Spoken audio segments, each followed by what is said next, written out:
এবং মাইলস্টোন আমার ছেলেকে সেইভাবেই গড়ে তুলছে। আমার বাচ্চা ছোটবেলা থেকেই এখানে।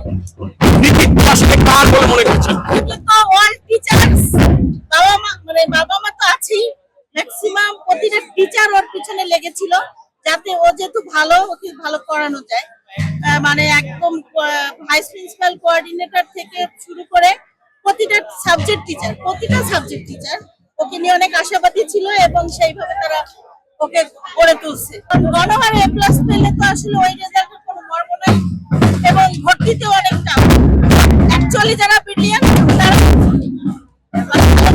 এটাই আমি খুশি। আনন্দ করার আনন্দ না, কারণ এসসি তে রেজাল্ট বাংলাদেশ কাজের না, সব ট্রেনের দিকে থাকবে, এটা অ্যাকচুয়ালি যে করতে পারতাম ওটা ছিল আনন্দ। মানে যে একা একা আনন্দ হয়, যে একজন দিকে থাকবে আনন্দ, যখন আনন্দ না এতটুকুই। এখন আসলে কেমন লাগছে? এখন ভালো লাগতেছে, কারণ বাসার বাবা মায়ের মুখ উজ্জ্বল করতে পারছি। বাবা মায়ের একটা এক্সপেক্ট ছিল যে এসসি তে ভালো করবো, ওই হিসাবে অনেক ভালো করছি। বাট আমাদের কয়েকটা আমার বেস্ট ফ্রেন্ড, কয়েকটা অনেক ভালো বন্ধু ছিল, তারা এই পাশ মিস করছিল। তো ফর দ্যাট রিজন আমার একটু খারাপ লাগছে তাদের জন্য। আনন্দ একবার মন থেকে আসতেছে না, কারণ যদি হোক একসাথে দিন পড়াশোনা করছি, সবাই আনন্দ করতে পারলে একসাথে ভালো লাগতো। আর সত্যি কথা বলতে আমার ফুল রেজাল্টের ক্রেডিট যে আমার বাবা আর মায়ের কাছে, কারণ বাবা মা আমার প্রতি যে এফোর্ট দিছে, আমি অনেক গার্জেন দেখছি এরকম অনেক কম ছিল, বাট আমার বাবা মা রিয়েলি আমার প্রতি অনেক এফোর্ট দিছে। আমার আম্মু অসুস্থ, বাট তারপর সকালে ওইটা প্রতিদিন খাবার রেডি করতে। বাবা কোনো সময় এক সেকেন্ড, বাবা মা কোনো দিকে কৃপণতা করে নাই। তো তাদের আমার ফুল ক্রেডিট যে আমার বাবা এবং মায়ের কাছে। বাবা মা আমার লাইফের সব। আমার লাইফে ইচ্ছা ছিল আব্বু আমার একটু হাসি ফোটাবো মুখে, তো এটা আলহামদুলিল্লাহ পারছি। আপনারা সবাই দোয়া চাই ওর সাথে ভালো কিছু করার জন্য। হ্যাঁ, আমি অনেক কেঁদে দিয়েছিলাম। বাবা বলে, বাবা তুমি কান্দো কেন?